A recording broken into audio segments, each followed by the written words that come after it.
¿Qué tal? Buenos días. Vamos a iniciar este encuentro del día 22 de marzo. Estamos iniciando con grabación. Bienvenido a todos. Gracias por estar presente. Me presento para quienes no me conocen. Soy Mirta Sabasa, una de las tantas capacitadoras que tiene este curso de construcción de vínculos en el ámbito educativo mediante metodologías activas. Es un curso que está planteado para la comunidad educativa, pero no solamente participan de ellos docentes, sino que también algunos agentes y actores de gabinetes pedagógicos que acompañan las actividades educativas en las distintas instituciones. Nuestros encuentros presenciales no los podríamos llamar presenciales porque nos estamos viendo un poquito en la cara y estamos participando, sabemos que estos son sincrónicos de manera virtual, pero yo digo presencial porque tenemos una interacción que no se da tanto en la plataforma o en las redes sociales. Algunos aún continúan con problemas de audio. En manera general, todos me escuchan. Muchas veces el audio también tiene que ver con los equipos propios. Esperando conexión.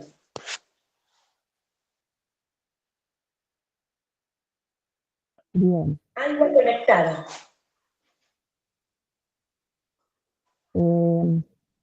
Bueno, varios me están diciendo que no se está escuchando del todo bien. Me dan el ok y Juan, Agustín, que son los que veo en pantalla en este momento. Y entonces la gran mayoría me avisó que sí, estaríamos solucionando el tema de audio. Puede ser que sean equipos propios, que tengan que ver con los equipos de cada uno de ustedes. Acá el... ¿Qué color necesitas? Yo te escucho bien, profe. Se escucha un poquito lejos, pero Acá vamos sí, a sí quitar se el... puede. Camila, Sí, Lo que se tiene abajo. escucha, se escucha perfecto, solamente un poquito lejos, como dice la profe. Hay gente que tiene el micrófono prendido, así que les solicitamos que apaguen su micrófono, porque si no también interrumpen, digamos, la clase, pero también distorsiona el sonido de otros.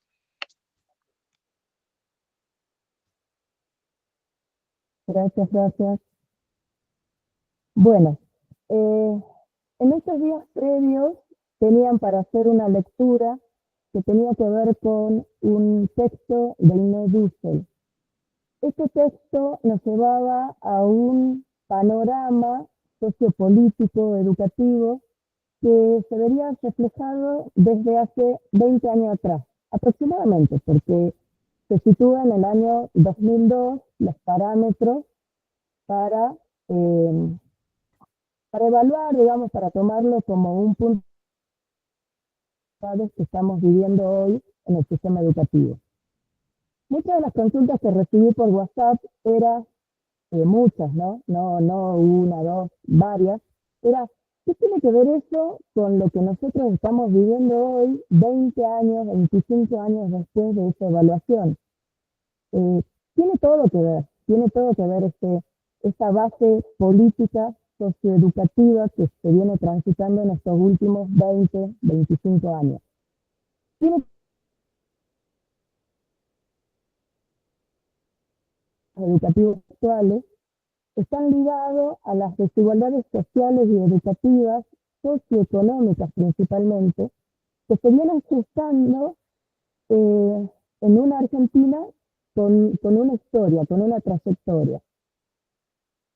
¿Qué tiene que ver que esas generaciones que hoy en día son papás de generaciones de niños en edad escolar, desde nivel inicial hasta nivel secundario, se gestaron, nacieron, se criaron, se educaron con una cultura de desigualdad económica principalmente, con mucha falta de oportunidades, con mucha falta de equidad, ¿no? Y de igualdad.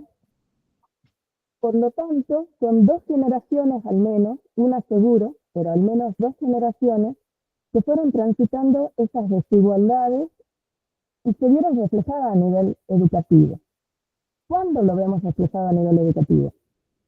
Cuando esas oportunidades no le dieron, ¿no?, a esas generaciones que hoy son los papás del nivel inicial, los papás del nivel primario, muchos son papás de estudiantes del nivel secundario, no le dieron las mismas oportunidades educativas ni culturales, por supuesto también económicas, para un desarrollo más profundo, más avanzado, más profesional dentro de su ámbito. Tiene que ver eso con las convivencias y tiene que ver con los estatus sociales que, nos gusten o no, existen en los sistemas educativos. Digo existen porque la posibilidad de educación no es la misma que tiene un estudiante que asiste a una escuela pública en un barrio céntrico, un estudiante que asiste a una escuela pública en un barrio vulnerable, pero mucho menos la tiene un estudiante que asiste a un colegio privado. No estamos hablando de niveles dentro de los colegios privados que también sabemos que existen. Por lo tanto, las desigualdades siempre están presentes en el sistema educativo y eso se ve trasladado a conflictos que tienen que ver con la convivencia en nuestras aulas. Tiene que ver también con la convivencia dentro del sistema educativo de las instituciones, ya sea que se presentan en los docentes, en los directivos. Vos trabajás en tal o cual escuela, es de tal o cual categoría, es de primera, es de segunda, es de tercera.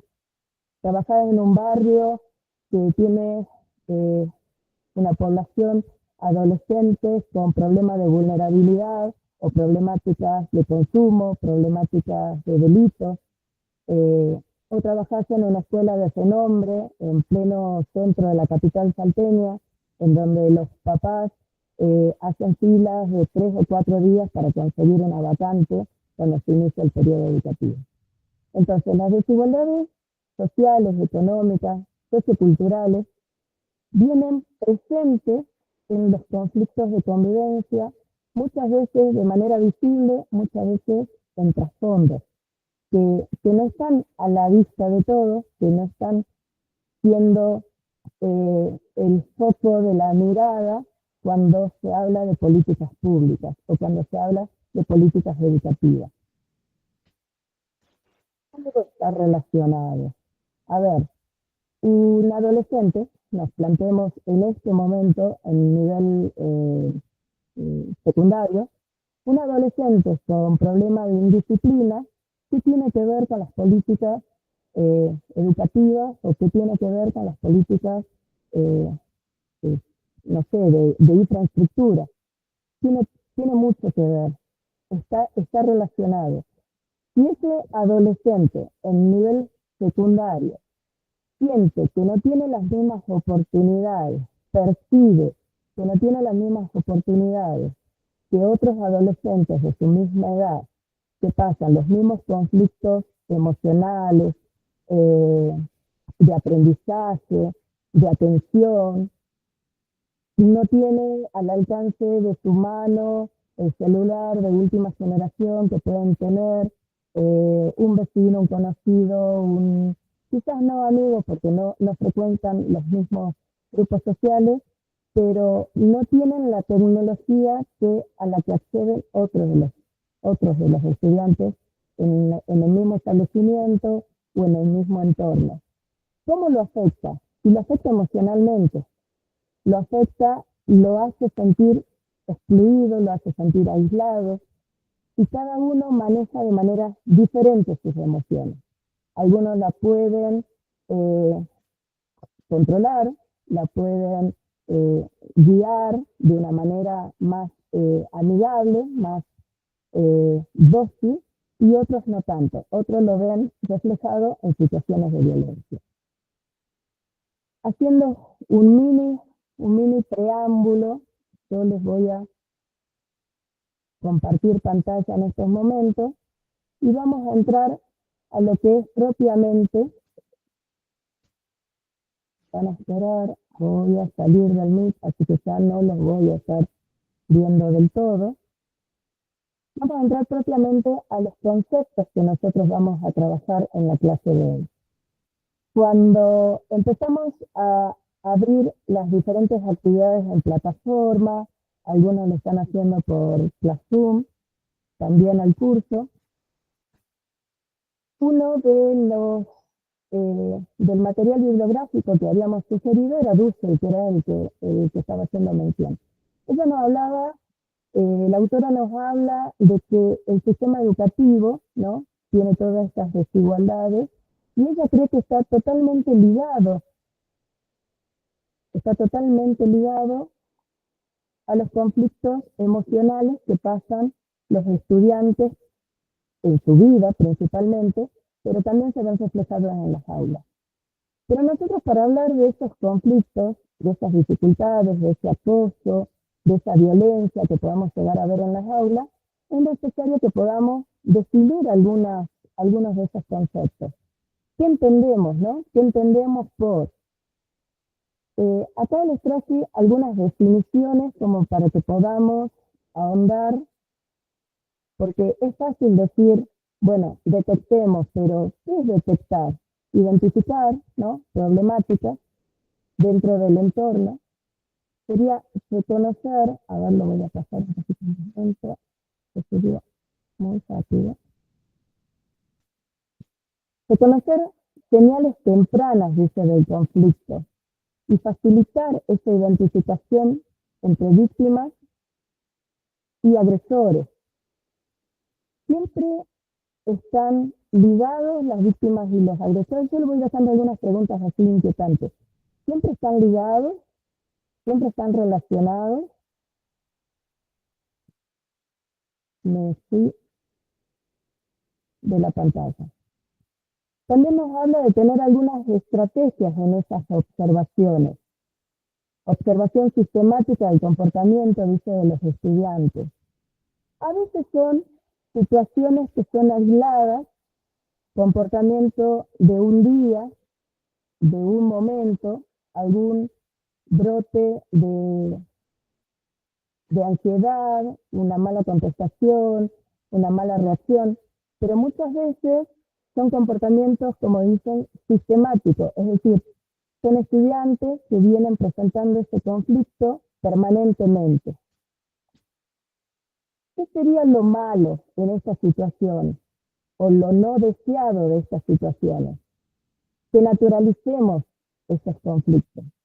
Que digamos, no, bueno, es normal, está bien, todos los chicos se pelean. No, está bien, los adolescentes siempre discuten. Bueno, no te quejes, no es para tanto, ¿no? Subestimemos cuando un estudiante está avisando situaciones de violencia. ¿Qué no sería bueno en nuestras aulas? ¿Qué no sería bueno dentro de nuestros soles?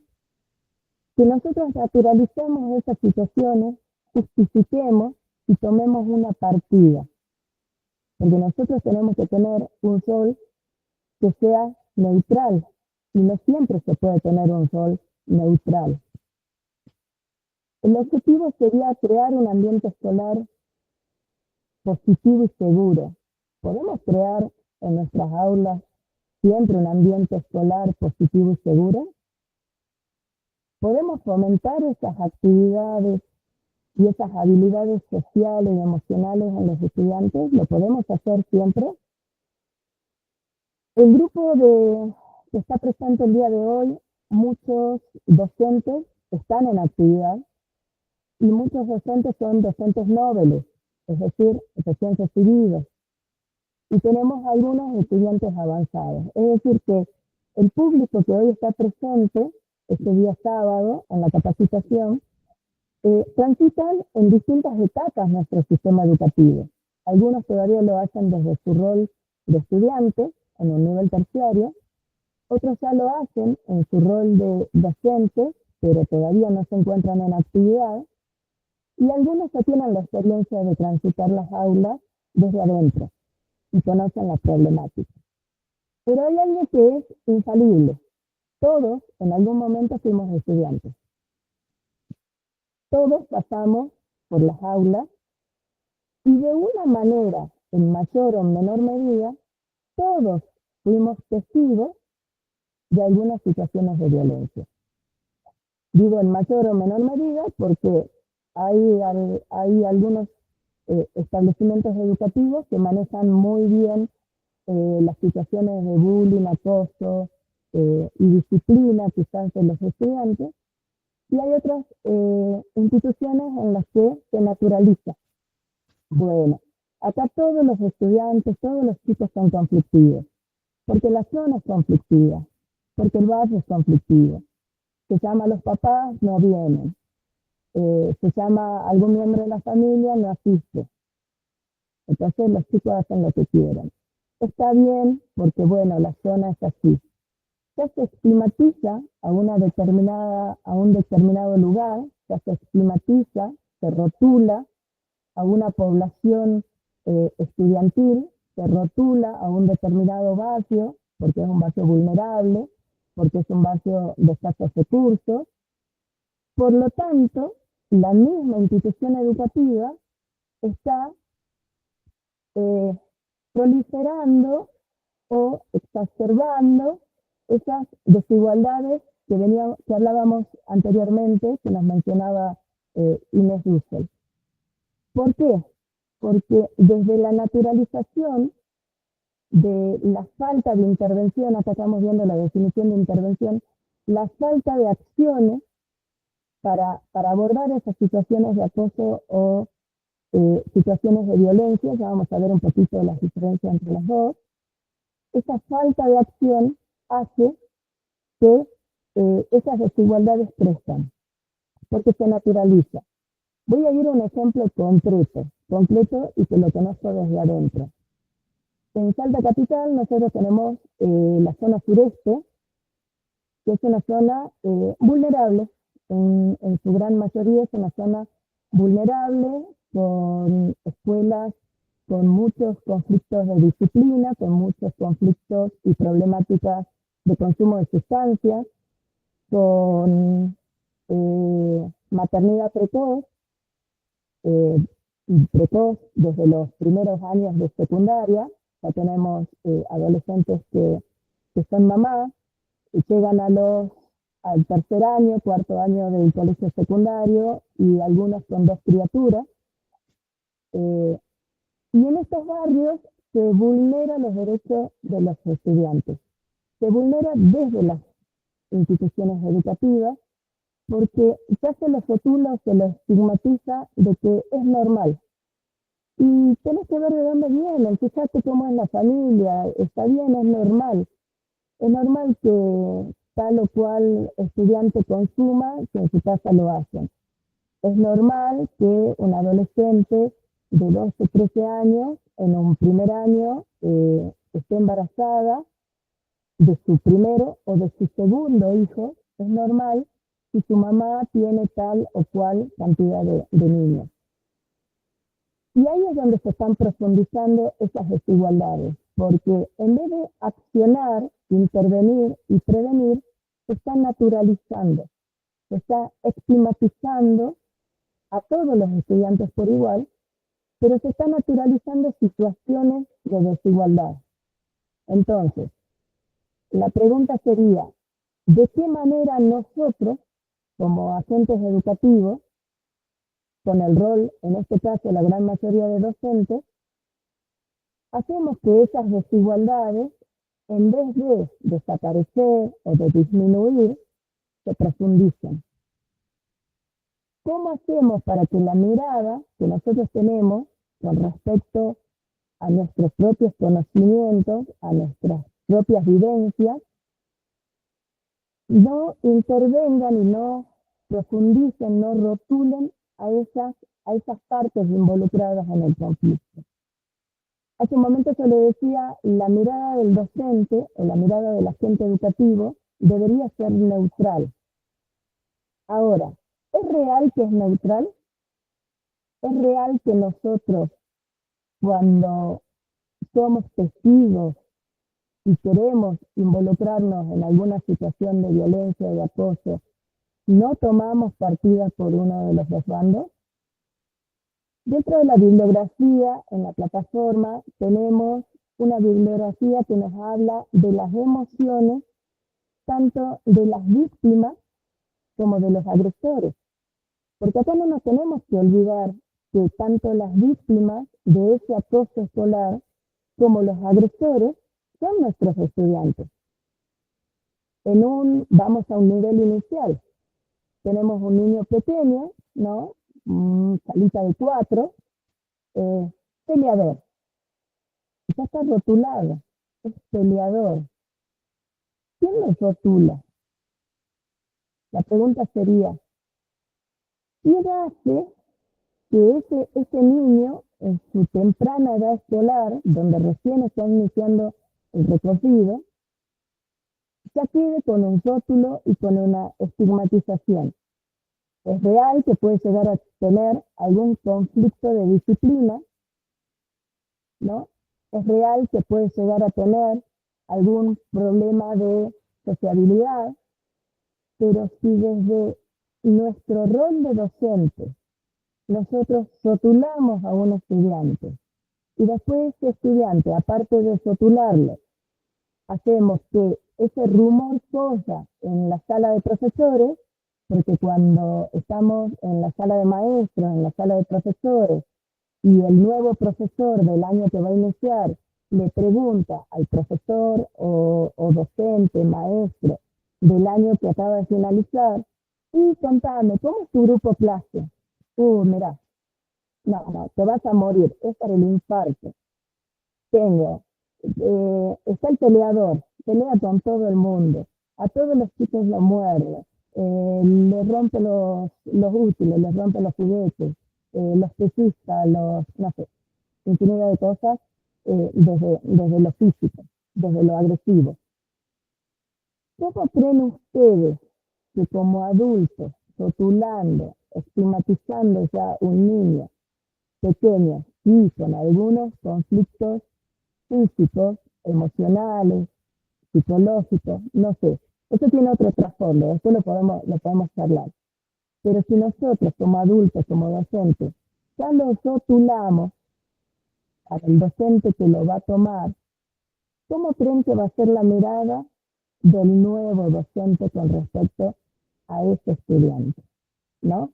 Nosotros compartimos ese rumor que a ese niño, quizás en su rol de agresor, ya lleva consigo, a lo mejor por el resto de su trayectoria educativa a nivel primario, con un rótulo que le hizo un docente en nivel inicial. Lo mismo sucede también en el nivel secundario, ¿sí? En la sala de profesores, un profesor va a hacer el cambio de año, ¿no? Y hacemos el reporte, y ¿qué tal los chicos? No, mira, tengo el fulano, el sultano y el mengano, que no estudian en todo el año, viene fin de año, empiezan a llorar, a pedirte que los aprovees, ya son así, ya te tomaron el pelo, ya tienen tiempo, algunos solo los van a rendir, porque conmigo nunca trabajan. Eso también es rotular a un estudiante y quitarles oportunidades.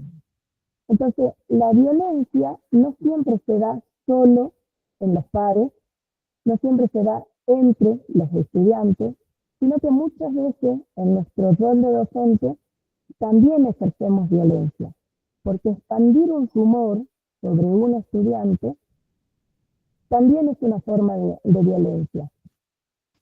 Cuando nosotros rotulamos, estigmatizamos, tenemos que hablar desde la vivencia propia de estos estudiantes con respecto a nosotros como docentes, no en su comportamiento general. Algunos de los presentes en esta capacitación fueron estudiantes míos, y podrán afirmar que recibían de sus algún comentario, alguna recomendación de sus coformadores en aula, y me decían, no, este grupo no trabaja, no hacen nada, no les gusta, no participan, no presentan los trabajos prácticos. Y resulta que cuando empezaban a intervenir en clase, se daban con que el grupo sí trabajaba, pero le gustaba trabajar de otra forma. El grupo sí presentaba, sí le gustaba jugar, sí le gustaba acciones más innovadoras. No tenían tanto problema de disciplina, pero les gustaba hacerlo con otro profesor, les gustaba hacerlo de otra manera. Entonces, a eso es lo que digo cuando en general hablamos de esos rumores, esas rotulaciones que como adultos le hacemos a nuestros estudiantes al pasar un soporte hacia otro docente. Cuando hablamos de la identificación de estos tipos de violencias escolares, hablamos, bueno, de las físicas, son las directas, son las que son visibles. Es muy difícil no notarlas, no verlas. Digo difícil, no vamos a decir imposible, pero y es más sencillo, por supuesto, hacer la vista gorda. Es decir, yo me di cuenta, nunca vi que ese estudiante sufriera o pasara alguna situación de abuso o de acoso. No, igual que los compañeros lo aislaban. Seguro que no nos dimos cuenta. Deberíamos, en plataforma, tener un video que dice, yo le puse ahí una pregunta disparadora. ¿Qué miramos cuando miramos? ¿No? Es un video de UNICEF sobre los niños que se hacen invisibles de situaciones de violencia. Esa es la posición del niño, va para todos, puede ser un adolescente, puede ser un niño en preescolar, puede ser un niño en tercer grado. No estamos hablando específicamente de un nivel educativo, estamos hablando de un ser humano que atraviesa situaciones de violencia y que ya no sabe cómo manejarla. Entonces trata de ser invisible, trata de que no le suceda, de esconderse, ¿no? Y mi pregunta no era en sí, la pregunta del equipo docente hacia ustedes, no era en sí si el nene se convierte en un mueble o no. La pregunta es, ¿qué miramos nosotros como adultos en nuestras aulas cuando nuestros estudiantes pasan por situaciones? Miramos qué se está sucediendo, vemos qué se está sucediendo y lo más importante, accionamos de alguna manera para que eso continúe sucediendo o deje de suceder. Accionamos de alguna manera para prevenir futuras situaciones de violencia. Cuando hablamos de los tipos de violencia escolar, hablamos del insulto, burlas, amenazas. Muchas veces los estudiantes vienen y plantean diferentes situaciones. De nuevo hago hincapié, no estamos hablando propiamente de un nivel educativo. Puede ser un niño de primaria como puede ser alguien de secundaria. Ustedes me dirán si este tipo de frases por parte de profesores, de señoritas, ¿sí?, no se repiten. Señor, fulano de tal me dijo que parece no sé, un chancho. Ay, bueno, no le lleves el apunte. Y no dice nada más. Al día siguiente, señor, hoy me pusieron el apodo de cualquier cosa. Cara de fosa, ¿sí? Bueno, no. Anda, sentate. Deja nomás. Tercer día, cuarto día, quinto día. 10 días después, la mamá, señor, a mi hijo lo vienen molestando sus compañeros, le dicen cosas feas, le ponen apodos, le hacen burla, lo amenazan. Ay, no sabía, no me avisó, no me di cuenta. Ojo, porque los chicos sí avisan, sí hay señales, hay muchas señales.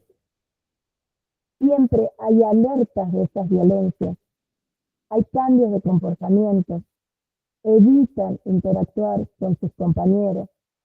prefieren estar solos, se los ven solos en los recreos, se los ven más retraídos a las horas, más tímidos, más callados a la hora de hacer algunas actividades sociales, de interactuar. Tienen cambios de ansiedad, tienen miedo de ir a la escuela. ¿Por qué falta tanto fulanito? ¿Por qué falta? ¿Estará enfermo? Ah, no, es que es vago, no quiere venir a la escuela. Es vago, no entra a clases. Es mucho más sencillo desde los adultos rotular que intervenir. Es mucho más sencillo estigmatizar a un estudiante que ver cuáles son las razones y las causas por las que están pasando tristeza, depresión, como estamos viendo acá, y no vamos a mencionar porque estamos en un vivo, pero esa depresión puede llevar a lesiones autoinfligidas, incluso algunas bastante dramáticas. En otro momento nos vamos a tratar aquí. Quiere decir que nosotros sí podemos tener alguna alerta, podemos tener algunos signos visibles. Muchas veces los psicológicos son más difíciles de detectar, pero no pasan tan desapercibidos. Son signos que nos dan si nosotros tenemos mínimo, el trato mínimo con nuestros estudiantes, son signos que nos van a hacer dar un ruido. Me está haciendo ruido que el fulano note que no está viniendo a clase. Me hace al menos un ruidito que este estudiante era muy cumplida, siempre me presentaba los trabajos, siempre participaba en clase, levantaba la mano o hablaba, ¿no? Era muy participativa con sus mismos compañeros, socializaba mucho, y de golpe no lo está haciendo. De golpe está más callada de lo habitual, no presenta los trabajos, o falta clase, o está distraída en clase. La falta de interés, la falta de interacción, son señales físicas, las lesiones también. Eso sí, por supuesto, son más visibles. ¿Qué te pasó? No, me golpeé, justo iba a pasar, me choqué con algo, no me di cuenta. ¿Qué pasó? A todos nos pasa.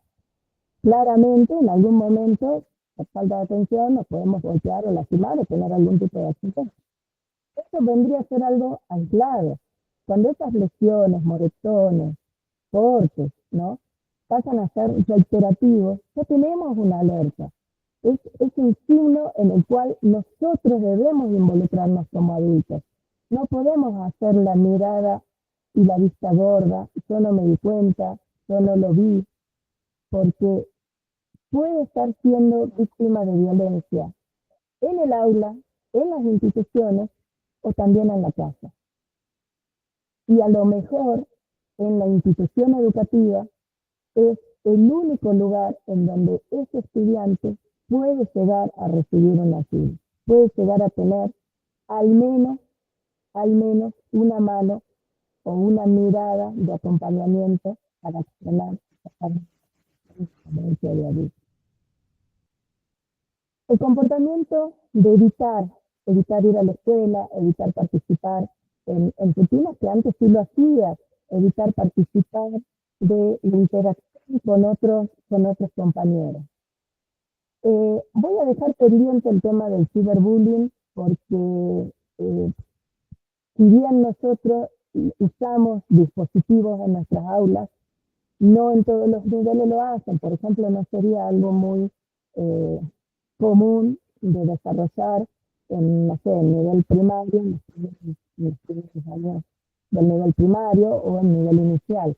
Pero bueno, ya los docentes que somos de nivel secundario y muchos acá también de nivel terciario, sí usamos dispositivos con los estudiantes y sabemos que los estudiantes se manejan ya a edad bastante temprana con el tema de redes sociales.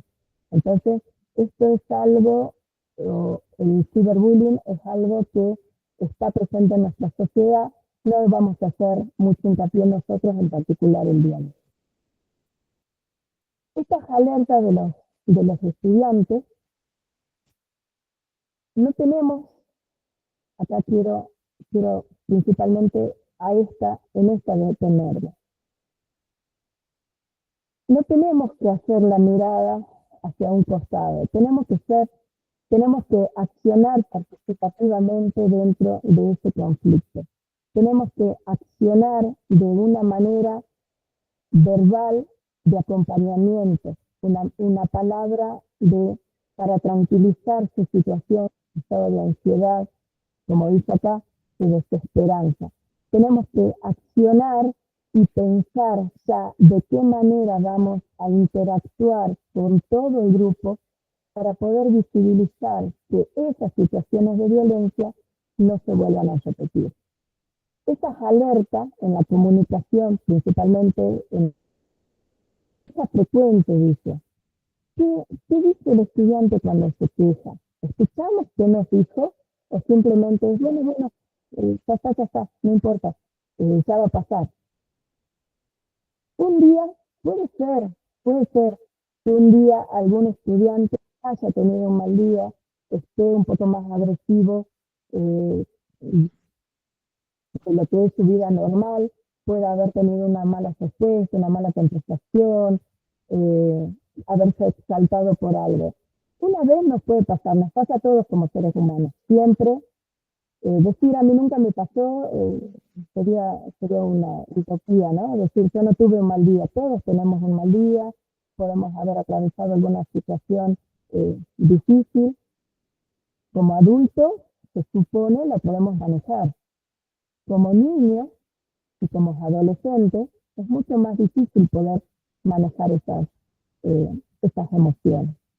Pero si nosotros estamos prácticamente a diario, a ver, los docentes de primaria están a diario con los estudiantes, están a diario, ya lo conocen, pero en docentes de secundaria, depende el área, ¿no? Depende de las materias que dicten, pero al menos los vemos 2 veces a la semana a nuestros estudiantes y compartimos horas de clase, compartimos un ambiente en donde se sociabiliza, en donde le conocemos el comportamiento, en donde conocemos el vocabulario de esos estudiantes. Por lo tanto, sería muy difícil decir, no los conozco. Tengo tantos cursos, tengo tantas instituciones que voy de un lado al otro que no los conozco.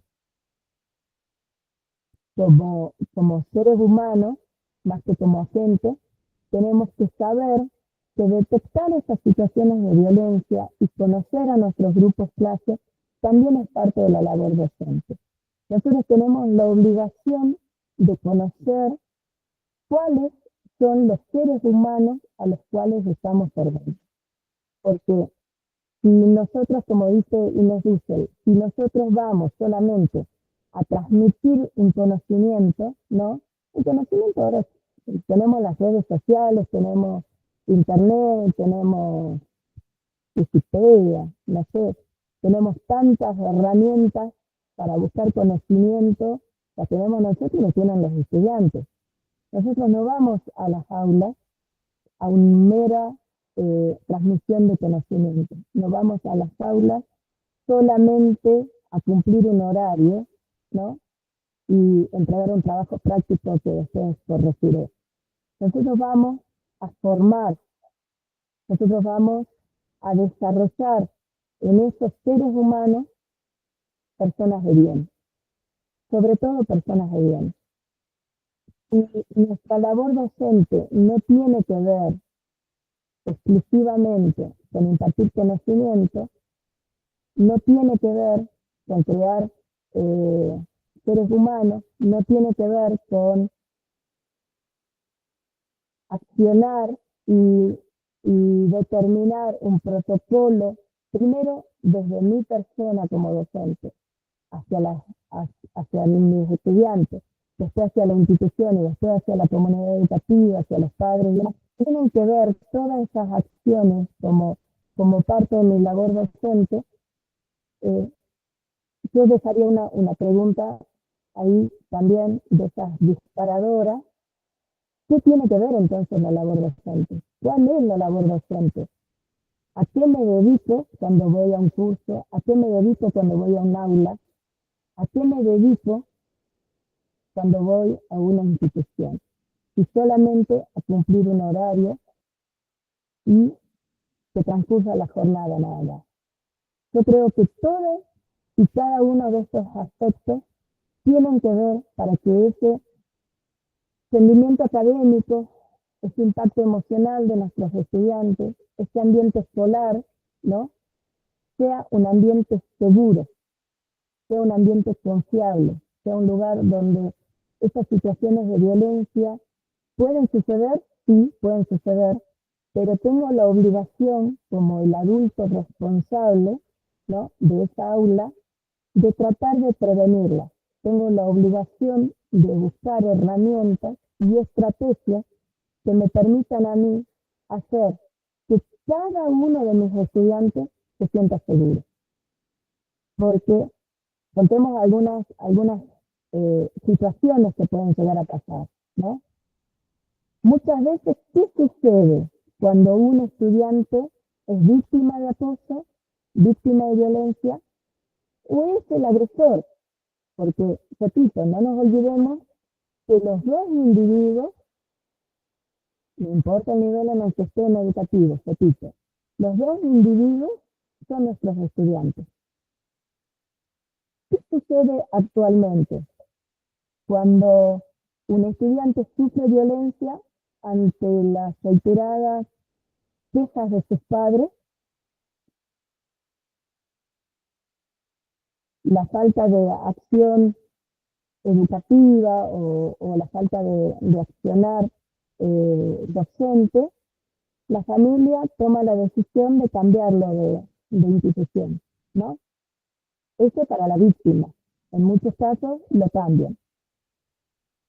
Y muchas veces también para el victimario, para el agresor. Tiene tantos problemas de disciplina, tantas quejas de la institución, tantas quejas de los profesores o maestros, que la familia también decide cambiarlo. Pero la pregunta que dejo latente, ¿esa persona, ese individuo, víctima o agresor, cuando vaya a la nueva institución, no se repetirá de nuevo la historia? Porque no se buscó la solución, no se trató de encontrar un accionar que sea efectivo para poder sobrellevar esas situaciones que pasan. Cualquiera de los dos individuos, recuerden que los dos son nuestros estudiantes, no se trató de llegar a una solución para que ese lugar sea un ambiente seguro y sea confiable. Se buscó una solución alternativa, ¿no?, que puede ser el cansancio de los padres, de las reiteradas quejas, puede ser el cansancio emocional del estudiante, de no tener la seguridad para ir a clase porque permanentemente es agredido. Entonces ahí me van a permitir de tomar un mate, una seca.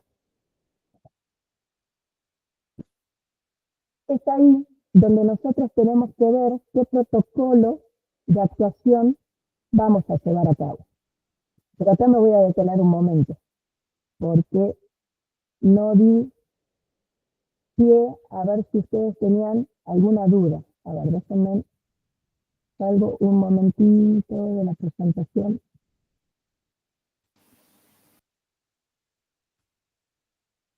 Así que les Profe, en el chat del Meet, aquí Claudia Elizabeth nos cuenta la profe que, de acuerdo a su experiencia cuando estudiaba, ella escuchaba cómo se dirigían con los niños con discapacidad. Y es un tema bastante amplio, ¿no?, para tratar, porque nosotros en nuestros profesorados no nos preparan a todos para trabajar con estudiantes con discapacidad, pero no nos preparan desde el ámbito curricular, pero tampoco nos preparan desde el ámbito emocional. Nos atraviesa una sola materia en toda la preparación en los profesorados. Una sola materia que es inclusión educativa, en donde, si mal no recuerdo, en muchas de las carreras es solamente cuatrimestral, y después en nuestras aulas nosotros tenemos estudiantes incluidos, ¿no?, que atraviesan muchas situaciones de violencia porque sus compañeros no están preparados para, no en todos los casos, ¿no?, hagamos también esa salvedad, no en todos los casos, pero sucede mucho y en muchas situaciones no están preparados para recibir un compañero incluido. Pero no están preparados los estudiantes y ahí es lo más grave. No estamos preparados los docentes tampoco para poder hacerlo. ¿Alguien tiene alguna duda hasta acá? ¿Algo más en el chat que podamos rescatar o preguntas? Discúlpenme, en el chat no lo estaba viendo porque al compartir pantalla no veo. Igual que el teléfono, la verdad, suena al WhatsApp, pero bueno, es imposible que me ponga a ver ahora qué mensajes ingresaron. Herrera nos dice, eso es cierto con respecto a la inclusión. Es real. ¿Ves? Sí, ahí estoy viendo algunos de los chats. Si quieren abrir micrófono, ahora podemos tomar algunos minutitos como para participar y de ahí terminamos ya con o continuamos, mejor dicho, con lo que es el protocolo de actuación frente a alguna de las situaciones. Profe, por el chat de YouTube también los profes dicen que muchas veces en las instituciones no le dan el material necesario como para trabajar sobre el tema de la inclusión. Bien. Mariel levantó la mano, sí, Mariel, abrió tu micrófono, decinos por favor. Hola, buenos días. Bueno, yo lo que estaba escuchando, lo que usted recién decía con respecto a los rótulos, es una cuestión que yo trabajo en público y privado, lo veo seguido, el pasaje dejo un diagnóstico de cómo era mi alumno el año anterior, entonces el profesor toma eso y no hace su propia objetividad del niño al pasar un año. Ya puede haber cambiado y muchos profesores se quedan con esa situación.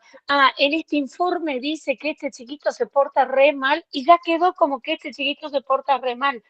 Entonces es como que a veces, bueno, se rotula de esa forma. Y con respecto a lo que decía usted de los abusos, muchas veces esta actitud yo creo que de frenarnos un poquito en los contenidos y escuchar al niño por lo que está pasando, me parece más importante, porque si queremos que funcione dentro de la educación, dentro de su aprendizaje, tiene que estar bien emocionalmente.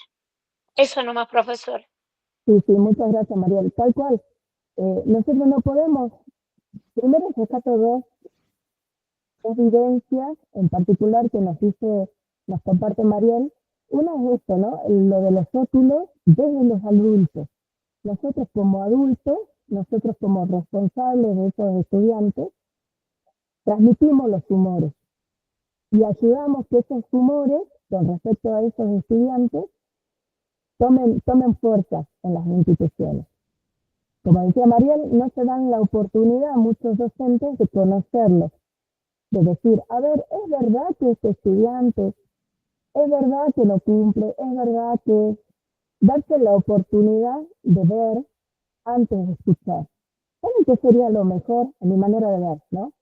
No escuchar directamente el rumor, no pedir ese parte de prensa al docente que está saliendo de un año anterior y darte la oportunidad en tu propio diagnóstico, ¿no? En tu propia evaluación diagnóstica de tu grupo clase, darte la oportunidad de conocerlo, darte la oportunidad de ver, como decía Mariela, a lo mejor no está parado en ese mismo lugar el estudiante, se avanzó o retrocedió, porque también nos sucede, ¿no?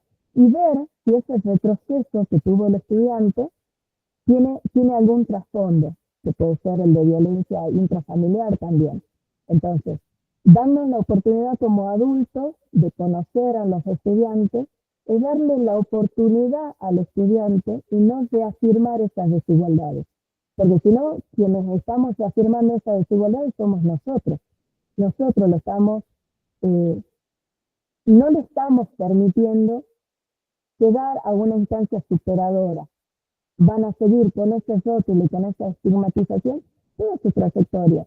Porque si para el próximo año yo como docente voy a pasar el mismo parte médico, digamos, al próximo docente que va a venir, para los que me conocen, yo soy del área de matemáticas.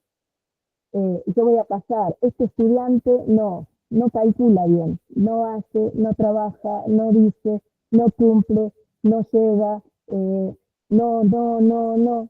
¿Por qué no pasar las cosas buenas de los estudiantes? Mira, tiene algunas dificultades, pero trata de superarse. Con algunos errores, pero realiza, cumple, le busqué la vuelta, a él le gusta trabajar mucho actividades que sean lúdicas, a él le gusta trabajar más con materiales concretos porque entiende mejor las temáticas. Es decir, buscar qué lo ayuda a ese estudiante, a ese grupo, a poder llegar a una instancia superadora. Pero bueno, sí, es real que también somos docentes tácticos, ¿no? De un colegio a otro, de un colegio a otro, de una escuela a otra. Quizás en nivel primario no es tanto como nos sucede en nivel secundario, que tenemos que coser de una institución a otra. Pero, repito, más allá de que esos estudiantes sean un número en una lista, son seres humanos. Y como seres humanos nosotros elegimos una profesión en donde necesitamos hacer un cambio, primero en la mirada, pero también hacer un cambio en nuestra manera de enseñar. Nosotros no vamos a transmitir solamente un conocimiento, un saber que adquirimos y se lo queremos pasar a otro grupo de personas, a ese saber, si lo asimilaron o no, bueno, ya es problema de ellos, yo voy y cumplo con mis horarios. Ojo, porque ahí hay un deber ético y moral. Nosotros elegimos una profesión que tiene que ver con formar a seres humanos. Y en esa formación interviene la ética, interviene la empatía e intervienen también los valores humanos. ¿Alguien más quiere participar? Si me pueden ir haciendo algunas de las lecturas de los chats, chicas. Sandra Valdivieso nos comenta, con respecto a la inclusión, tenemos también padres que no quieren reconocer o aceptar que su niño tiene alguna discapacidad, y es luchar contra eso también. Y bueno, y ahí pone una frase típica de estos padres: en casa no hace así. Bien. Bueno, muchos de los aquí presentes somos padres, ¿sí? Por supuesto que es difícil para un papá reconocer que sus hijos tienen errores. Eso es claro, sí, es difícil reconocerlo. Mucho más en público, mucho más en una institución educativa. Pero lo real es, si yo no reconozco errores, actitudes, pero mucho menos reconozco alguna dificultad patológica, ¿sí?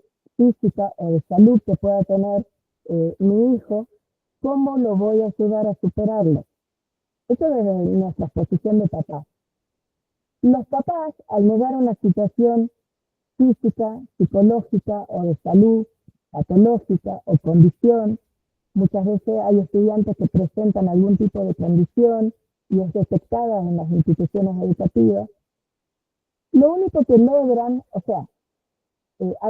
voy a hacer una aclaración primero. Lo niegan los papás, primero porque les es muy difícil quizás asumir, ¿no?, que su hijo tiene alguna dificultad. Pero también lo niegan para que no quede esa rotulación en la institución educativa. El fulano de tal tiene la condición de tal cosa, o el fulano de tal tiene tal discapacidad, o tiene tal anomalía, ¿no? Entonces, muchas veces los papás niegan esas situaciones porque no quieren que sus hijos pasen por situaciones de discriminación. Ahora, nosotros estamos hablando de los papás, de los estudiantes, ¿no? Pero, ¿saben de qué se trata todo esto en primera instancia? De nosotros como docentes. Las primeras preguntas que nos debemos hacer es: nosotros, nuestra posición, nuestra futura función para los que aún no están en actividad, ¿cómo es nuestra posición, cómo es nuestra mirada frente a estas situaciones?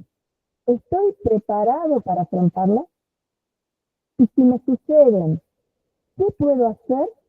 Hay una de las preguntas del chat, justo me pasó así rapidito. Recuerden que yo no puedo ver todos los chats, pero decía, ¿qué podemos hacer? Bueno, esta es la idea. ¿Qué podemos hacer? ¿Qué estrategias podemos llevar adelante para poder afrontar estas situaciones de violencia, estas situaciones de acoso? De eso se trata este curso. Una de las preguntas, recuerdo, que me hicieron hace unos días por WhatsApp era, ¿y qué tiene que ver? No le encuentro relación, así tal cual fue la pregunta, ¿qué tiene que ver? No le encuentro relación al texto que nos están planteando, las situaciones de violencia y de acoso con las metodologías activas. Son cosas que están totalmente aisladas una de otra. Y mi respuesta fue un poco más simple, tranquila, porque todavía no habíamos iniciado el recorrido, recién estábamos en la primera lectura, y decirle, de eso se trata este curso. Aprender a cómo podemos relacionar nuestras situaciones de violencia, las situaciones posibles para los que aún no están en actividad o son estudiantes avanzados, las situaciones posibles de violencia, cómo las podemos detectar, cómo las podemos evaluar nosotros, diagnosticar nosotros mismos como docentes en primera instancia, para después poder aplicar alguna estrategia, alguna herramienta para superarlo. De eso se trata este curso. Y esas herramientas y esas estrategias que nosotros proponemos con el equipo capacitador son las metodologías activas. Podemos hablar sobre qué son las metodologías activas, cómo las trabajamos, de qué manera las podemos implementar en los distintos niveles.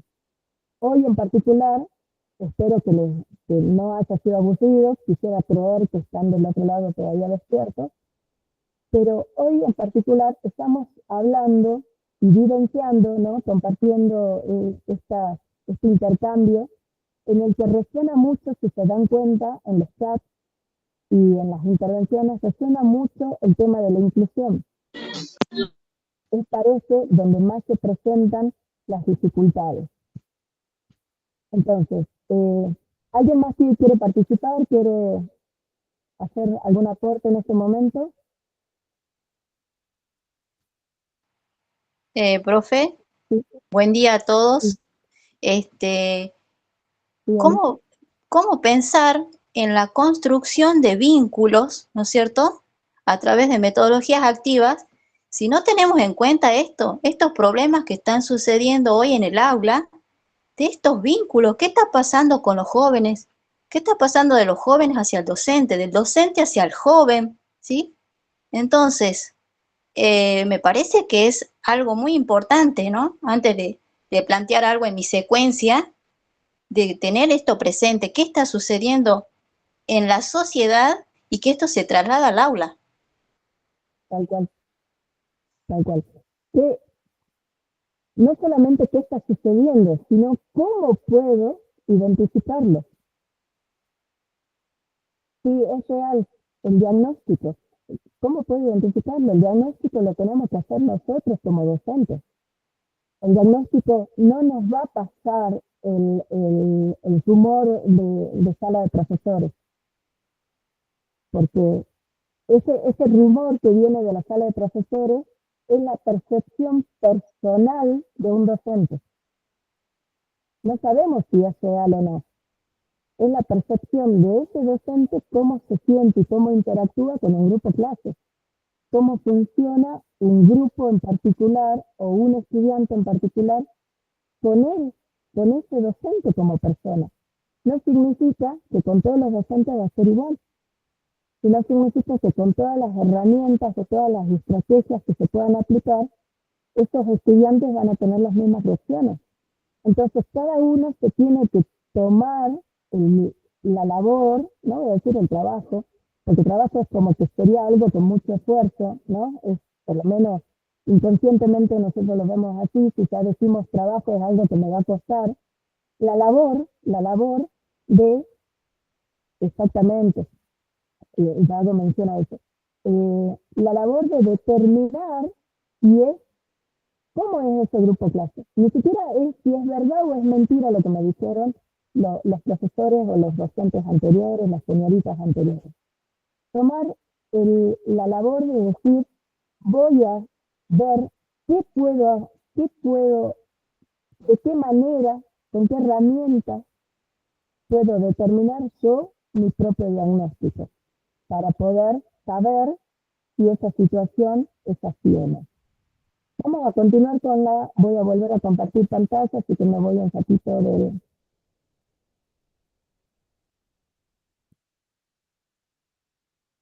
A ver.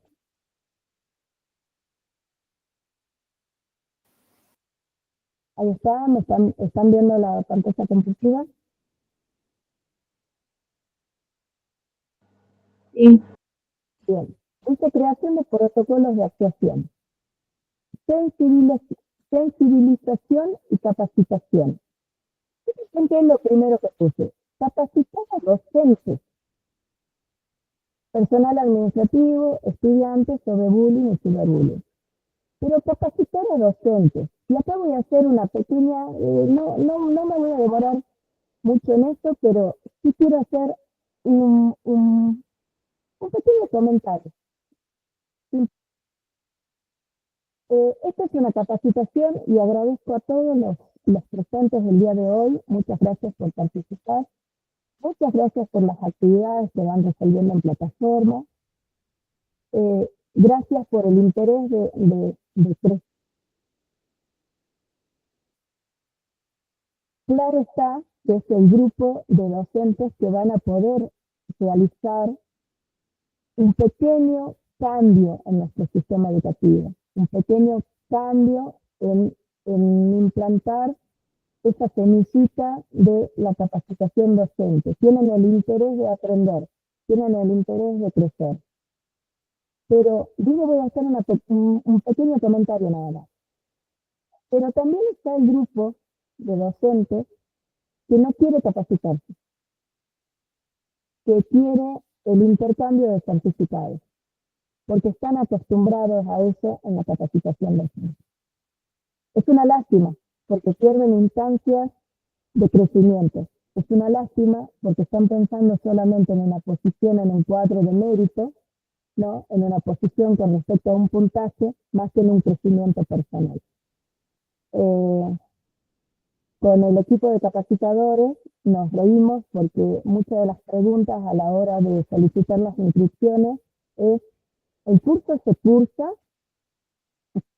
Nosotros nos reímos porque es como que nosotros le dijéramos a nuestros estudiantes, no te molestes en venir en todo el año, no presentes ningún trabajo práctico, no hagas ninguna evaluación y quédate tranquilo porque no la vas a rendir a la materia. A fin de año lo vas a tener aprobado, pongámosle en matemáticas, les repito que soy docente de matemáticas, vas a tener aprobada matemáticas de tercero, sin que hayas venido a clase, sin que hayas presentado ningún trabajo práctico, no hayas hecho evaluación, pero quédate tranquilo porque no la vas a llevar a rendir. A fin de año vas a tener un fabuloso 10 o aprobado para que puedas pasar al curso que viene. Si ustedes creen que esa es nuestra mirada docente, no eligieron bien el lugar para capacitar. O no, voy a cambiar la frase. No eligieron bien la fundación en la cual inscribirse. Si el intercambio es un intercambio monetario y de certificados, se equivocaron. Acá nosotros tenemos todo el equipo y creo que la gran mayoría de los docentes que están transitando nuestra capacitación, tenemos el convencimiento de que la capacitación es lo que nos hace crecer. Primero como profesionales, como personas, pero sobre todo como calidad humana en la docencia. Entonces, La capacitación es la primera herramienta que tenemos nosotros como docentes. Lo pueden hacer con nosotros, lo pueden hacer donde quieran, pero háganlo. Eso es lo importante. Efectúen las capacitaciones. No adquieran certificados. Adquirirlo es fácil, porque hay un intercambio monetario. La idea acá es adquirir un pequeño conocimiento. Aunque sea esa pregunta disparadora de decir, ¿puedo hacer un cambio? Si yo puedo hacer un cambio, ¿estoy dispuesta a hacer ese cambio? Hoy resonó mucho el tema de inclusión. Bueno, la pregunta yo le dejaría a todos los presentes. ¿Yo estoy preparado para tener un estudiante incluido en mi aula? Los que son docentes especiales, lógicamente que sí, se prepararon y tienen formación. Pero los que no somos docentes con la especialización en educación especial, ¿estamos preparados para tener un estudiante incluido? Ahora, ¿qué podemos hacer para cambiar? Se la dejo ahí, a mí me encanta hacer esas preguntas disparadoras, sé que por ahí no me las van a contestar, pero si al menos le queda resonando, ¿qué puedo hacer y dónde y en qué posición puedo estar yo para producir ese cambio? Estaría bueno. Dentro de estos protocolos, pues también está el del establecimiento. Crear un código de conducta. Muchos de nuestros establecimientos educativos no tienen un código de conducta, no tienen un reglamento de convivencia.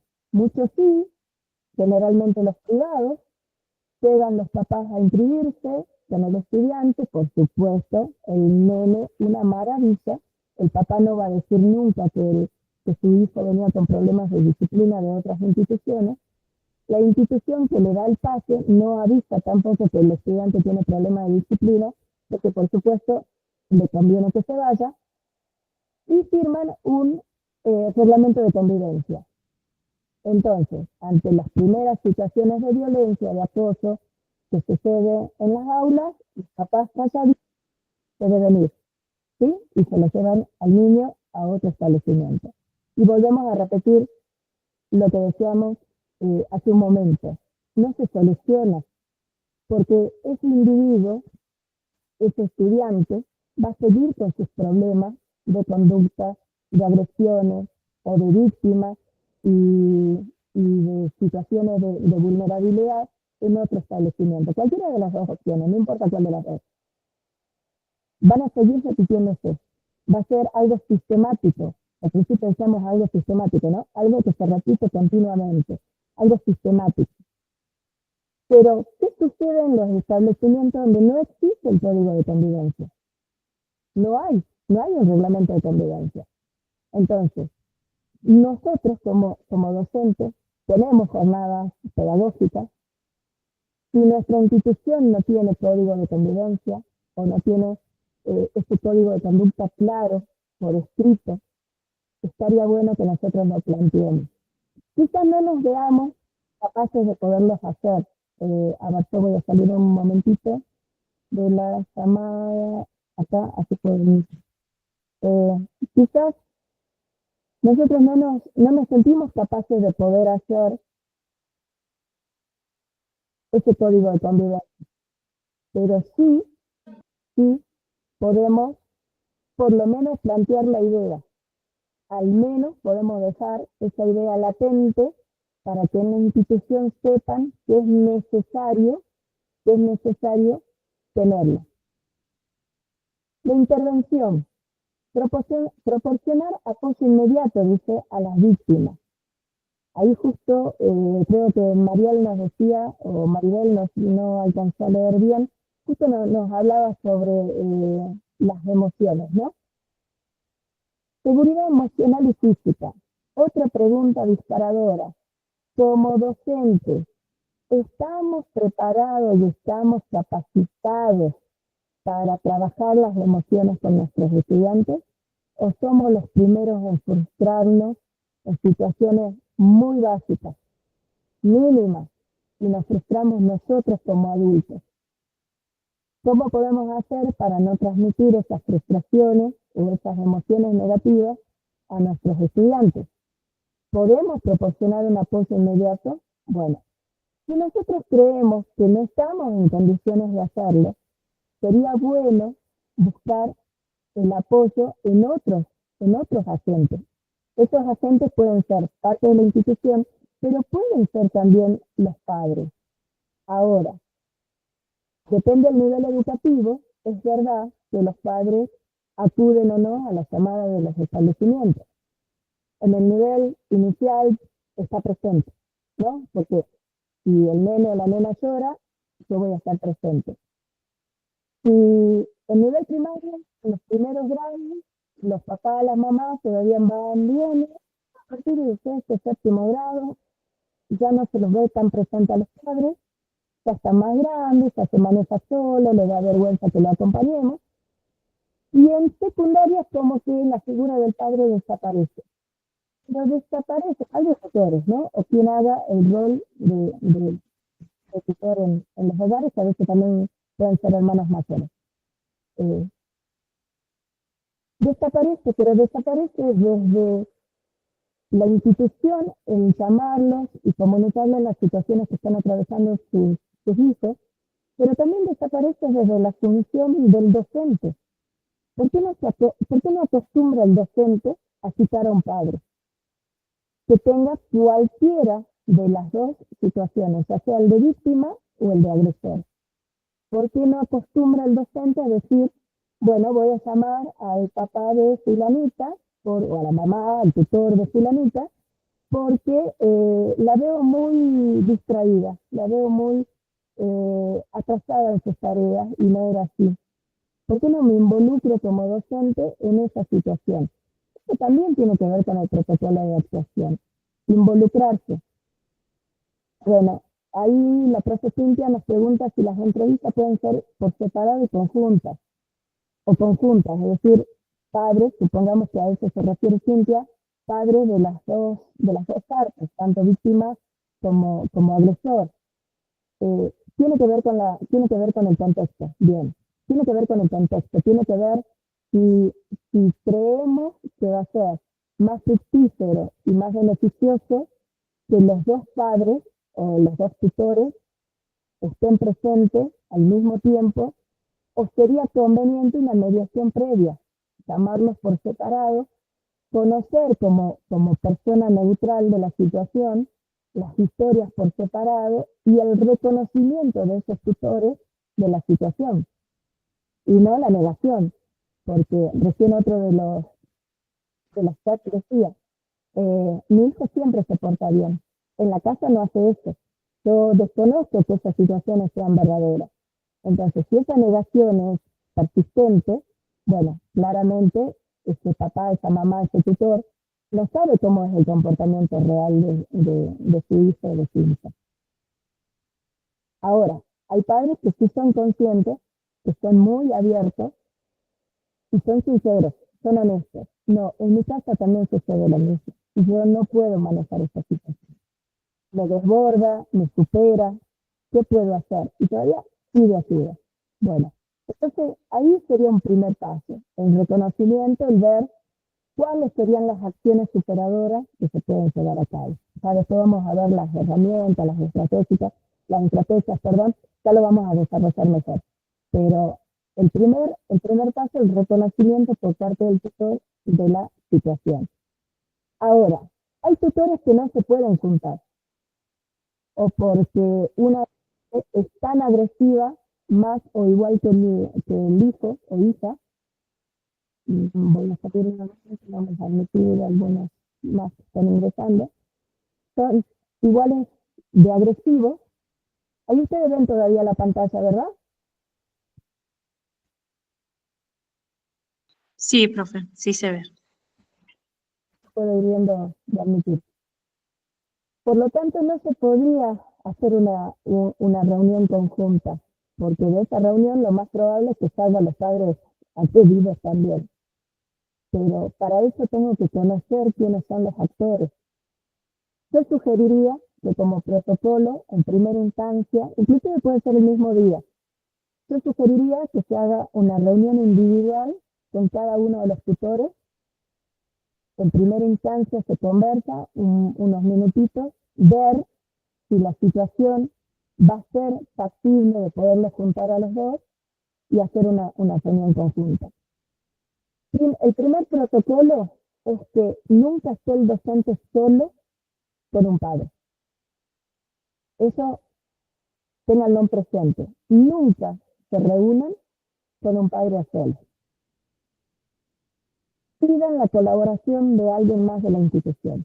Puede ser el preceptor, puede ser otro docente, puede ser un directivo si está disponible. Pidan el acompañamiento, por muchas razones, pero principalmente como testigo. Porque el papá, tutor, mamá, tutora, quien fuera que se presenta, va a decir, a mí la profesora me dijo esto, o el profesor me dijo esto, la señorita me dijo que mi hijo era así, así, y a lo mejor no es real, en la reunión no se dice exactamente eso. Es la forma en que ese papá, tutor, esa persona interpretó lo que se estaba diciendo. Entonces es muy importante que haya otro agente educativo presente. Si es a nivel primario, le pueden pedir a una celadora, a un administrativo, a un directivo, a otra colega docente, que los acompañe en la reunión con los padres. Si es una reunión conjunta, también sugiero de la misma forma que haya otro testigo para evitar entredicho o evitar un teléfono de descompuesto después de que él dijo, yo dije, vale más lo que se dice, y siempre quede por escrito. Dentro de los protocolos de actuación, siempre la situación informada debe quedar por escrito. Y el padre tutor debe firmar. Más allá de que no se haya llegado a un acuerdo, ¿no? No se llegó a un acuerdo, lo mismo debe firmar, si más no sea en desacuerdo.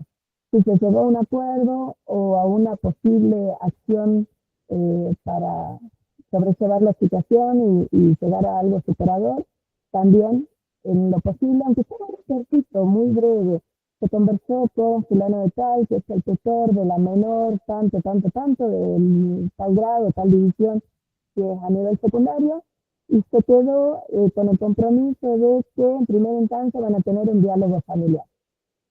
Y desde la institución se va a hacer un acompañamiento y una mirada un poco más activa de las actitudes y comportamientos del menor. Punto.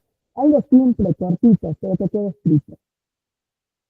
Esto también a ustedes como docentes le va a dar una cierta tranquilidad, ¿no? O una, no sé si garantía, no sería la palabra garantía, pero sí una cierta tranquilidad si ese hecho de violencia o de acoso llega a alguna instancia mayor. ¿Ustedes intervinieron? Sí. ¿Trataron de llevar alguna acción? Sí. ¿Qué hice? Por lo menos, y lo tomo a esta instancia de la capacitación hasta acá como algo positivo, por lo menos tuve una reunión con los tutores. Después vamos a ver que hay otras instancias que nosotros podemos trabajar y otras herramientas. Pasos más adelante, pero como primer paso tomé alguna intervención. Ahora, ¿qué sucede si es todo el grupo clase conflictivo? ¿Puedo llamar a todos los papás y hacer una reunión? Sí, puedo llamar. Puedo llamar a todos juntos y hacer una reunión. Puedo pedir a la institución que se tome el tiempo y las herramientas necesarias para que este grupo conflictivo pueda tener una atención dedicada, ¿no? Acá vemos algunos, dice, materiales de sensibilización. Pueden ser folletos, pueden ser charlas, pueden ser talleres que ustedes pueden dar los especialistas. Porque a lo mejor ustedes dicen, bueno, en mi institución pasa esto, en mi aula pasa esto, pero yo no me siento cómoda hablando sobre este tema, yo no me siento capacitada, ¿no? O capacitado, eso sería bueno también reconocerlo, hasta dónde llega mi limitación personal para poder llevar a cabo tal o cual acción, pero puedo invitar a alguien que venga a dar una charla. Nosotros lo hacemos. Desde Fundación Docentes Innovadores damos charlas sobre bullying, ciberbullying, acoso escolar, detección de abusos y violencia intrafamiliar. Lo venimos haciendo desde hace varios años atrás, en distintas instituciones educativas, por ejemplo, en los séptimos grados, preparándolo a los estudiantes también en esta transición que van a pasar del séptimo al primer año de secundaria, que para ellos es algo muy nuevo, ¿no? Una vida nueva que van a transitar en su educación, y les genera mucha angustia, mucha incertidumbre. Y en este contexto de ayudarlo en esa transición, se trata el tema del ciberbullying y del bullying, ¿no? Entonces, si algún docente, como protocolo de actuación en sus aulas, quieren que demos alguno de estos talleres, los talleres son gratuitos, simplemente se acuerda, se hace un pequeño convenio con la institución para que, lógicamente, los directivos autoricen, y se hace una jornada de participación. ¿Sí? El apoyo psicológico, servicio de consejería sobre víctimas y agresores. Esto está muy bueno, esto de la colaboración con las organizaciones externas, por ejemplo, nosotros lo hacemos, pero hay muchas instituciones u organizaciones que lo pueden hacer, como también pueden dar charlas sobre ESI en las instituciones, que dentro de las charlas de ESI, los talleres en algunos casos son con padres y estudiantes, a pesar de que depende del nivel educativo, hay mayor o menor participación de los padres. Como les decía, se los ve más presentes a nivel primario y un poco más ausente a nivel secundario, pero sí muchos padres lo participan. Pero también lo hacen otras organizaciones, no solamente nosotros, lo hacen muchas organizaciones y lo hacen expertos, lo hacen psicólogos y demás. Es cuestión de querer, desde las instituciones educativas, producir un cambio en esa institución. El apoyo psicológico, a nivel primario, muchas instituciones tienen los gabinetes psicológicos, pero a nivel secundario ya se pierde también. Ya no tenemos el apoyo, o no al menos en todas las instituciones, ya no tenemos ese apoyo del gabinete psicológico.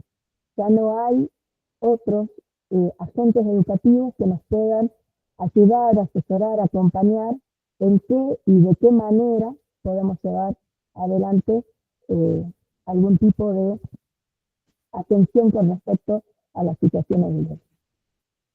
Acá yo les quiero compartir algunas definiciones con respecto al cierre, a modo de cierre, digamos, de esta presentación nada más. Y ahí vamos a abrir una instancia de participación con las profes. Estar atentos y alerta, aquí de identificar, dice, a los estudiantes que están sufriendo. Más que nada las situaciones de violencia. Es fundamental crear ambientes de confianza donde los estudiantes se sientan cómodos compartiendo su experiencia. Observar varias de estas señales en un estudiante es importante actuar de manera adecuada ofreciendo apoyos y recursos. Hay algunos docentes que le nace naturalmente el ver a un estudiante con una actitud diferente y acercarse y preguntarle qué le está sucediendo. ¿Te pasa algo hoy? Te veo más triste, te veo decaído. No. En la siguiente clase ven que esa situación ya se está volviendo sistemática. Lo veo de manera reiterada, decaído, poco participativo. Algunos golpes, algunos moretones de esos que aparecen misteriosamente. Quizás me acerco a preguntarle, el estudiante no tiene la confianza para transmitirme lo que está pasando, pero bueno, yo ya tengo la alerta, necesito tener una mirada activa ahora. Ya hubo una señal que me llamó la atención, me hizo ese ruidito, yo dije, acá algo está pasando con este estudiante. Entonces necesito tener esta mirada alerta para ver en un recreo, quizás desde lejos, si alguien se acerca, le dice algo, hay alguna situación que sea más llamativa. tener esa, eh, esa intención de involucrarse, ¿no? Desde la mirada, quizá no desde la acción directa, porque interpelarlo y confrontarlo no siempre da buenos resultados. No, a ver, vení, yo necesito que me digas qué está pasando.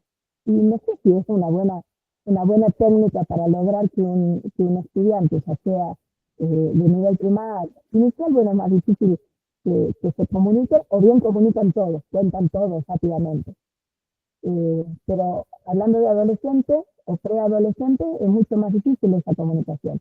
Entonces tengo que tener una mirada un poco más activa, un poco más participativa en el sentido de una mirada más amplia, ver todo el entorno que rodea a ese estudiante, a ver si puedo detectar otro signo que me diga a mí, acá está sucediendo algo, que me haga prender las antenas, ¿no?, de que está pasando por alguna situación. Y como costumbre, lo vemos a eso como un accionar permanente en nuestras aulas, de reconocimiento de situaciones, no vamos a llegar a la gravedad, ¿no?, del estudiante aislado, no vamos a llegar a la gravedad del estudiante excluido, del estudiante autolesionado porque sus compañeros le hacen bullying. Porque estamos en las primeras alertas, en los primeros pasos, ya estamos tomando conciencia de que algo está pasando. Entonces podemos intervenir más rápidamente. ¿Qué sucede cuando no tomamos en estas primeras instancias de intervención? A ver, déjenme, simplemente me confundí mal.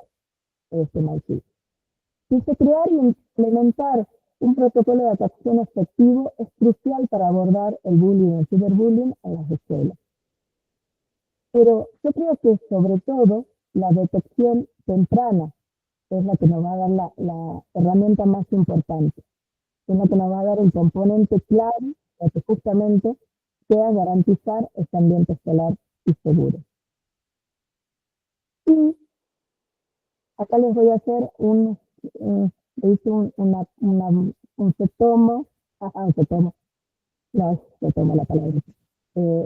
tomé una frase de Dussel.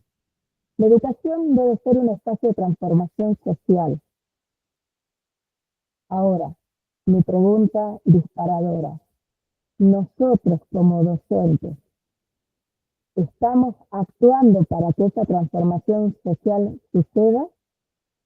¿O estamos reafirmando y profundizando las desigualdades? ¿Qué creen ustedes? Y salgo de compartir pantalla, me voy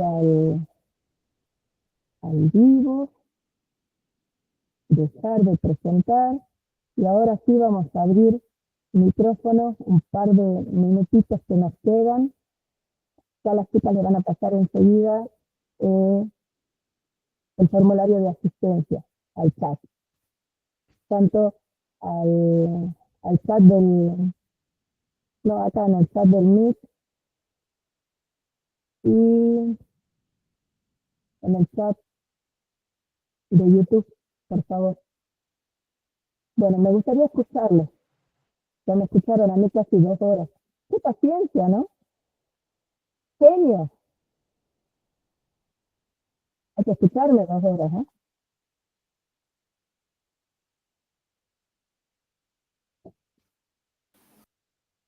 Mariel está levantando la mano, profe. Sí, Mariel, abrí tu micrófono. Profe, perdón, nuevamente. Bueno, yo con respecto a todo lo que usted habla, yo lo hago sintético. Y yo veo que a veces no es que los padres no se comprometen o algo. Yo a veces creo que va desde nuestra vocación y desde nuestra dedicación, no solo tener la mirada en el niño, sino en la familia, en lo que pueda estar atravesando. Yo trabajo con talleres con los papás para acercarlos un poquito, y después el papá logra contarte su situación, y a veces es decir, bueno, no la están pasando bien ellos y quizás no tienen una buena actitud con el hijo. Entonces, no digo de hacer de psicóloga, pero al menos de oído, porque a veces no Claro. tienen la posibilidad de ir a un psicólogo, En y escucha muchos activa, papás. exactamente. Exacto, entonces se puede ayudar, a veces están pasando hambre, están pasando frío, no tienen trabajo, entonces el niño está involucrado en la misma situación de nerviosismo de la familia, en la cual quizás estamos diciendo, bueno, no, el chiquito, ¿sabe qué? Hoy día se portó espantoso su hijo, entonces ahí ya en la bronca que la familia está pasando por una situación, el niño recibe quizás una paliza que quizás hubiésemos evitado tratando de hablar, decir, bueno, le está poniendo voluntad. Yo creo que siempre tenemos que comentarle al papá lo bueno que está haciendo y qué debemos mejorar. Exactamente. No, su hijo hizo tanta, no, ¿sabe qué? Hoy día me Exactamente. encantó que copió todo. ¿Sabe qué? Le falta reforzar en tal cosa, empezar por lo bueno. Eso nomás, profesora. Sí, Gracias. muchísimas gracias, Mariel. Muchas gracias por tu aporte.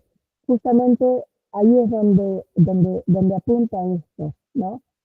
Nosotros no debemos olvidarnos que las dos partes, víctima y agresor, quizás es muy reiterativa, no sé si es la tercera o cuarta vez que lo repito, pero es muy importante que lo tengamos presente para cuando vamos a implementar herramientas. Es muy importante.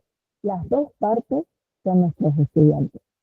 Las dos partes necesitan y merecen una solución. Pero también para eso, tal cual lo dice Mariel, necesitamos conocer el trasfondo familiar.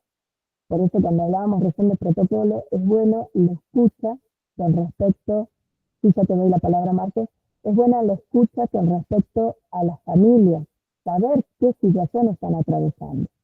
A veces los trasfondos tienen que ver con lo familiar, es verdad, y otras veces no. Pero si nosotros no nos damos la oportunidad de conocerlo, de saberlo, no vamos a poder ayudar a ese estudiante. Sí, Marcos. Hola, ¿cómo le va, profesora? ¿Qué tal? ¿Cómo estás? Sí, bueno, yo quería aportar sobre, justo la compañera estaba diciendo sobre las situaciones, un caso particular, una experiencia mía como practicante. Sí.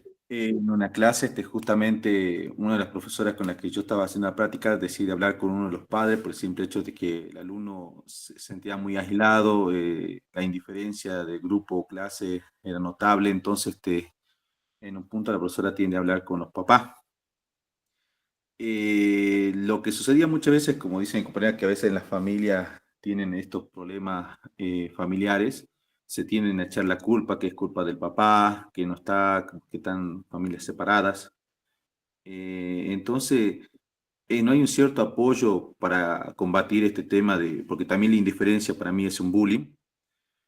No hay un apoyo de Es una parte de los violencia. padres. Más que Claro. un bullying, la indiferencia es violencia. Claro, una violencia, no hay un apoyo de los padres también ante esta lucha que a veces el docente trata de modificar en su grupo clase. Entonces, si no hay ayuda de parte de los padres también, cuando justamente esta profesora hizo una reunión de papás, quiso hablar todo y algunos padres ponían decían que su hijo no era así, que siempre salían a la defensiva, digamos. Entonces, es difícil. Es un poco lo que decíamos recién, gracias Marcos. Sí. Es un poco lo que decíamos recién con respecto a la negación, ¿no? Negar la situación. Y la falta de participación de los padres también tendría que decirnos algo. Vieron que dicen, algunos memes dicen, si vos envías un mensaje y te clavaron el visto y no te respondieron, también es parte de la respuesta, ¿no? Si mandé un mensaje, lo leyeron y no me contestan, también es parte de la respuesta. Esa falta de escritura, ¿no? Hablando de un mensaje, esa falta de escritura, esa falta de respuesta ante un planteo, nosotros la tenemos que interpretar como docentes también como parte de esa respuesta, porque desde ahí es donde tenemos que partir, porque si no están, son padres que no están presentes en la vida escolar de sus hijos, por miles de razones, Las situaciones, recién lo decía Cintia en el chat, las situaciones de contexto son complejas, son muy complejas. El contexto de cada familia es un mundo, y es verdad, cada familia es un mundo. Nosotros vamos a ver un pequeño panorama de ese mundo, nosotros vamos a ver una foto tomada de esa realidad. Hicimos una captura de pantalla, y esto es lo único que nosotros estamos viendo. Estamos viendo una captura de pantalla de una familia. No estamos viendo el contexto real de la familia. No podemos ver, ni saber, ni profundizar en las situaciones personales de cada estudiante, pero sí podemos de esa captura de pantalla sacar cómo ayudarlos o de qué manera ayudarlos. Porque si no tienen una familia presente, ¿no? Si no tienen una familia que acompaña, entonces, ¿qué creen ustedes que les está haciendo falta a este estudiante? Repito, no importa la edad que tenga, ¿qué creen? Se presenta más a nivel secundario la falta de acompañamiento, pero a nivel primario también está presente. Pueden ser miles de razones, familias disfuncionales, familias separadas, padres con mucho trabajo, padres sin trabajo. Es decir, hay miles de situaciones posibles, ¿no? Miles de escenarios. Pero si ese estudiante no está siendo acompañado en su hogar, algo muy simple, ¿no? ¿Qué es lo que le necesita ese estudiante? ¿Qué necesita? ¿Qué es lo que nosotros le podemos brindar? Primero como seres humanos, después como docentes, pero primero como seres humanos. ¿Qué le podemos brindar a ese estudiante?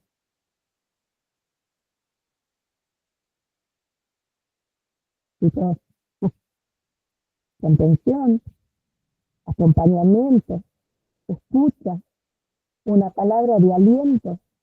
Recién lo decía Mariel, sí, Sana, recién lo decía Mariel, creo también en algún momento haberlo dicho durante la reunión. Y si nosotros solamente resaltamos las partes negativas de un estudiante, ese estudiante va a creer siempre que solamente es eso, lo negativo, lo que no pudo hacer, lo que no llegó a hacer, lo que no pudo completar, lo que no pudo cumplir, lo mal que se porta, lo atrevido que es, lo desinteresado que es. Si yo puedo recalcar de esta persona algo bueno, buscar algo positivo y hacerlo sentir que con eso positivo puede lograr un cambio, ese estudiante quizás sea la única palabra de aliento que tenga en su vida.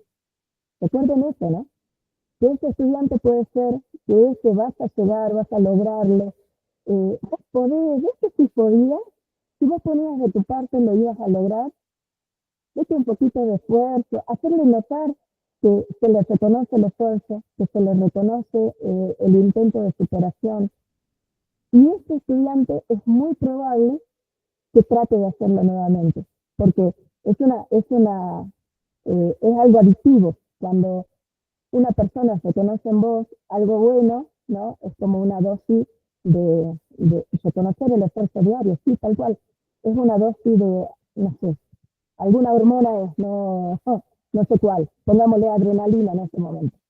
No sé si será dopamina, una hormona que te haga sentir bien, que te haga sentir útil, en algo te haga sentir útil. Sí, Joana, habías levantado la mano. Sí, bueno, para acompañar lo que estás diciendo, lo importante que es contener al niño, ¿sí? Desde la institución, como docentes, y sobre todo no minimizar ninguna situación que el niño esté pasando. Eso es lo más importante, no hacer de menos lo que él nos está diciendo, escucharlos, acompañarlos y generar en el aula sobre todo nuevas estrategias, reconocer las fortalezas que tiene el niño, en decir lo bueno que está haciendo, su evolución, y trabajar sobre todo un trabajo colaborativo, ya sea entre pares, entre docentes y entre la comunidad educativa, que es muy importante. Bueno, eso sería, sí. Gracias, Ana. Sí, el primer paso es analizar nuestras propias prácticas. El primer paso es analizar mi posición docente. cómo es mi posición docente frente a esta situación.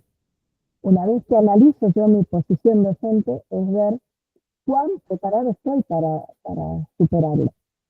Bueno, me falta, tengo un poquito de preparación, estoy bien preparado. Ya pues, cada uno se parará donde le toque, en el umbral que le toque. Y después ver con qué otros agentes institucionales, como dice Joana, con qué otros actores de la comunidad puedo trabajar. A ver, yo tengo tal y cual conflicto con tantos estudiantes, con un solo estudiante, hice una escucha activa y sé que muchos tienen algún tipo de dificultad, pero hice una mirada también activa y vi que este estudiante y este estudiante no se llevan bien y trabajan siempre por separado y se crearon grupos que son antagónicos. Bueno, ¿cómo es la mirada con respecto a la familia? ¿Qué conozco de la familia de estos chicos? ¿Qué conozco? ¿Se conocen entre ellos? ¿Tienen algún conflicto entre las familias? ¿Son del mismo barrio? ¿Qué conozco? ¿Qué cambio puedo llegar a lograr si yo conozco detrás de ese estudiante la familia? Primero, involucrarme y reconocer dónde están mis limitaciones para pedir ayuda. Involucrarme también en reconocer dónde están las herramientas que tengo en disposición para poder llegar a una situación superadora. Y si no las tengo, ¿cómo las puedo crear y cómo las puedo ir transitando en el transcurso del año? Por supuesto que tiene que ver primera y en primera instancia sobre todo con querer hacerlo, ¿no? Con querer superarlo. ¿Alguien más quiere participar? Vamos a hacer enseguida le voy a pedir que abran todas sus cámaras y las chicas atentas. No sé dónde anda don Agustín, no sé si está, ya se fue. ¿Qué será la vida de don Agus? Sí, chicas. Compromiso, tal cual, su compromiso y competencia docente, pero recuerdan que hablábamos uno de esos compromisos tiene que ver con la capacitación. No digo que esta sea la única instancia en donde ustedes van a lograr capacitarse, ¿no? Por supuesto que no. Tienen muchas otras, seguramente muchas mejores también, pero lo importante es que tomen la decisión de querer hacerlo. Poder se puede, de querer hacerlo. La decisión es lo más importante. Rita, sí, no sé si habías levantado de... Sí, profe, un poco para cerrar y bueno, lo que en connotación con lo que venía hablando, me quedé pensando bastante en los cuestionamientos sobre la bibliografía, por ejemplo, de Dussel. Personalmente me parece un texto muy interesante. Y bueno, más que nada sería como para reflexionar que nos sirve como parte del sistema educativo la función que tuvo en cada contexto histórico, económico, social, nuestras escuelas, ¿no es cierto?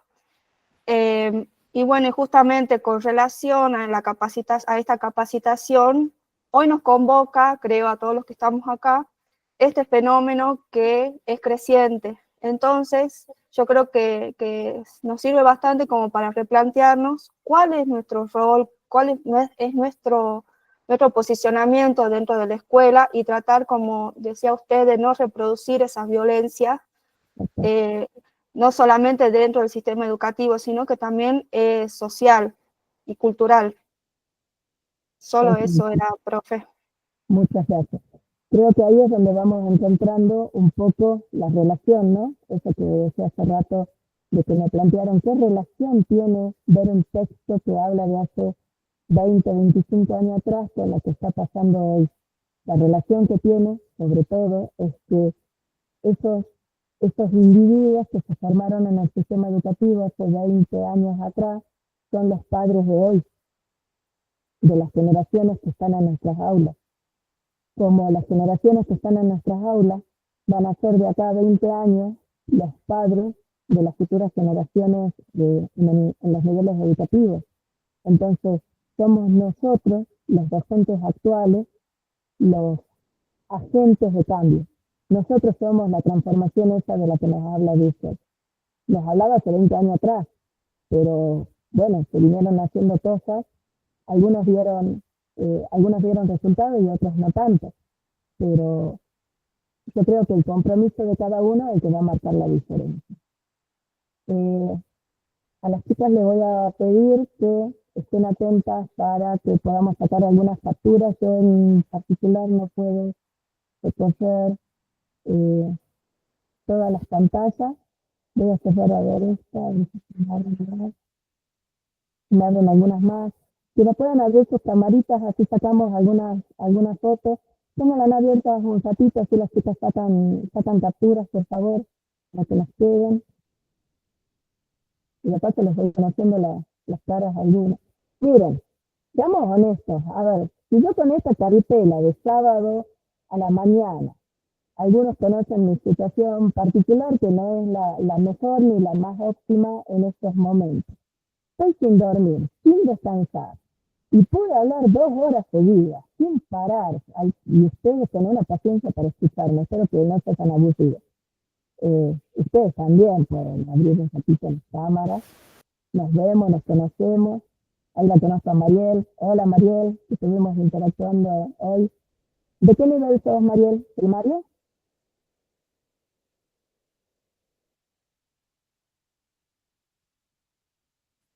Yo soy de primaria en privado y público. Y bueno, trabajo también algunos días de fonoaudióloga, soy fonoaudióloga también. Ah, mira qué bueno, qué lindo.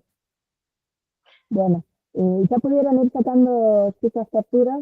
Yo en esta pantalla principal la tengo a Cita, no sé por dónde anda Alicia, a Joana la estoy viendo. Las chicas son algunas de las capacitadoras en nuestro curso.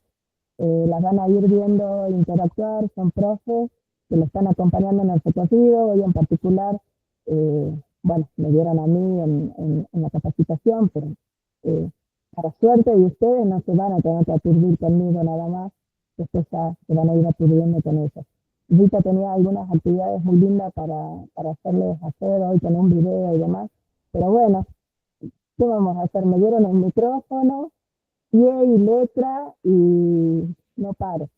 Así que le comí la actividad a Cita, pobre, no les pudo pasar su video, pero era una actividad muy linda para que desarrollen.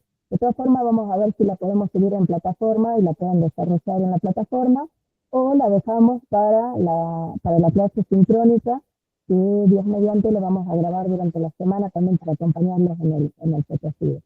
¿Cómo van con las capturas de pantalla, chicas? Ustedes me avisan cuando hayan terminado. ¿De 10?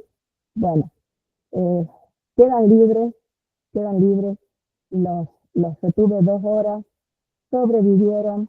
No me voy a ir de línea, voy a quedar unos minutos más si tienen algunas dudas en particular con respecto a la plataforma, a las actividades. Para los que están cursando normalmente y no tuvieron ningún inconveniente en plataforma, se pueden ir retirando. Muchas gracias por la participación, gracias a todos. Gracias por los comentarios. Algunos de los comentarios los pude ir leyendo a medida, porque me salían justo en pantalla, los pude ir leyendo el mismo. Otros no tanto. Camila, sí te escucho. Si querés abrir el micrófono. Yo voy a dejar, si les parece, voy a dejar de grabar. Me despido. Gracias, Viviana. Un placer también. Vamos a ver la grabación. Perdón, profe, ahí les compartí el link de asistencia.